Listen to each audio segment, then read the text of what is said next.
అంతర్జాతీయ క్రికెట్లో ఎన్నో రికార్డులు ఉన్నాయి. వీటిని బద్దలు కొట్టడం అసాధ్యం. ఇలాంటి లిస్టులో టీమిండియా క్రికెటర్ల రికార్డులు కూడా ఉన్నాయి. ముఖ్యంగా భారత క్రికెట్ జట్టు కెప్టెన్ రోహిత్ శర్మ 5 రికార్డుల గురించి ఇప్పుడు మనం తెలుసుకుందాం. ఇవి బ్రేక్ చేయాలంటే మాత్రం చాలా కష్టం.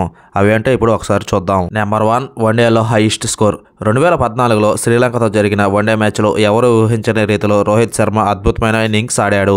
ఈ మ్యాచ్లో 264 రన్స్ చేయడం ద్వారా వన్డే ఫార్మాట్లో అత్యధిక స్కోర్ చేసిన ప్లేయర్గా వరల్డ్ రికార్డు క్రియేట్ చేశాడు. రోహిత్ శర్మ రికార్డును బద్దలు కొట్టడం అసాధ్యం అని చెప్పవచ్చు. నెంబర్ 2, డబుల్ సెంచరీల రికార్డు. రోహిత్ శర్మ ఎంత గొప్ప వన్డే బ్యాట్స్మెన్ అనేది ఈ రికార్డును బట్టి అంచనా వేయవచ్చు.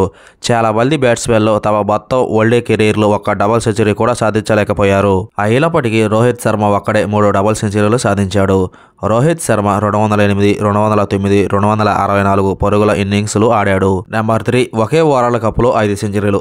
ఒకే వరల్డ్ కప్లో అత్యధిక సెంచరీలు సాధించిన ప్లేయర్గా రోహిత్ శర్మ రికార్డ్ క్రియేట్ చేశాడు. 2019లో దూకుడుగా బ్యాటింగ్ చేస్తూ 5 సెంచరీలు సాధించాడు. ఈ రికార్డును బ్రేక్ చేయడమే కాకుండా ముందెవరూ కూడా సమం చేయలేకుండా సెట్ చేశాడు. నెంబర్ 4, 200 దాటిన టీ20 సిక్స్లు. అంతర్జాతీయ టీ20లో అత్యధిక సిక్సర్లు కొట్టిన బ్యాట్స్మెన్గా రోహిత్ శర్మ నిలిచాడు.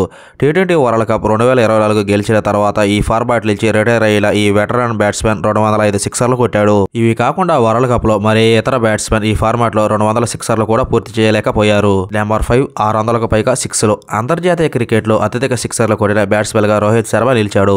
ఓవరాల్ గా 3 ఫార్మాట్లలో కలిపి ఇప్పటి వరకు 620 సిక్సర్లు బాదాడు. ఇప్పటి వరకు మరే ఇతర బ్యాట్స్మెన్ కూడా 600 సిక్సర్లను తాకలేకపోయారు. హాయ్ క్రికెట్ లవర్స్, ఈ వీడియో కానీ నచ్చితే ఒక లైక్ చేయడం మాత్రం మర్చిపోకండి. అలాగే రోహిత్ శర్మ గురించి మీ అభిప్రాయాలు కామెంట్ రూపంలో తెలియజేయండి.